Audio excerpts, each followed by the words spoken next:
दिल्याशिवाय तो बंद करून उठणार नाही. त्यासाठी शिका, संघटित व्हा आणि संघर्ष करा. हा तुमचा आमच्या जीवनाचा अमूल मंत्र डॉक्टर बाबासाहेबांनी दिला. तुमच्या आमच्या सुखी समृद्ध संपन्न जीवनासाठी बाबासाहेबांनी अपार कष्ट केले, घाम गाळला, रक्ताचं पाणी केलं, झगडले, झुंजले, झिजले बाबासाहेबांचा देव झिजला म्हणून तुमचा आमचा देव सजला. हे नीट लक्षात ठेवा. अरे म्हणूनच कायद्या पटलावर आमदार झाले, खासदार झाले, मंत्री झाले, मुख्यमंत्री झाले, आले तसे निघून गेले, पण एक नाव चिरंतन राहिलं. ते नाव म्हणजे डॉक्टर बाबासाहेब आंबेडकर. शेतकऱ्यांना, कष्टकऱ्यांना, कामगारांना, दीनदलितांना बाबासाहेबांनी जागृत केलं. त्यांना स्वतःच्या हक्काची, बुद्धीची, बळाची, ताकदीची जाणीव करून दिली.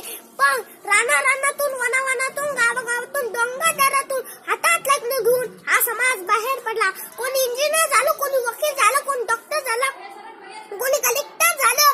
म्हणूनच सर्कसमध्ये बंदुकीच्या जोरावर आणि हंत्याच्या धाकावर अनेक वाघांना माणसासारखं वागायला शिकवणारी अनेक माणसं मी पाहिली. पण कसल्याही धाकाशिवाय सामान्य माणसाला वाघाप्रमाणे जगायला शिकवणारा एकच वाघ मी पाहिला. त्या वाघाचं नाव आहे डॉक्टर बाबासाहेब आंबेडकर.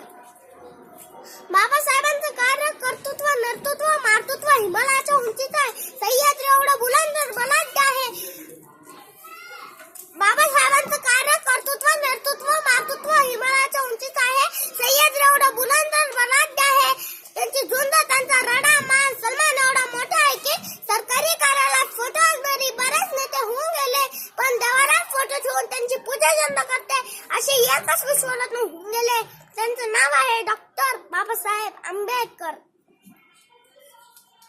अरे लोग तो इंसान को गुलाम बनाकर बादशाह बने, मगर गुलामों को इंसान बनाने वाला बादशाह बाबा साहेब थे. अरे हुई जमाने में कहीं बादशाह, पर बादशाह हो के बादशाह बाबा साहेब थे.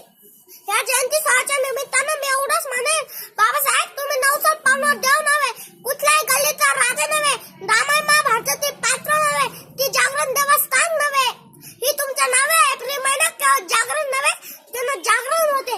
स्वातंत्र्याच्या हक्कापासून, समतेच्या हक्कापासून, शिक्षणाचा माणूस म्हणून जगण्याच्या हक्कापासून दूर ठेवलेला हा समाज तुमच्या जयंतीच्या निमित्तानं तुमचे आचार, विचार, संस्कार जिवंत ठेवत आहे.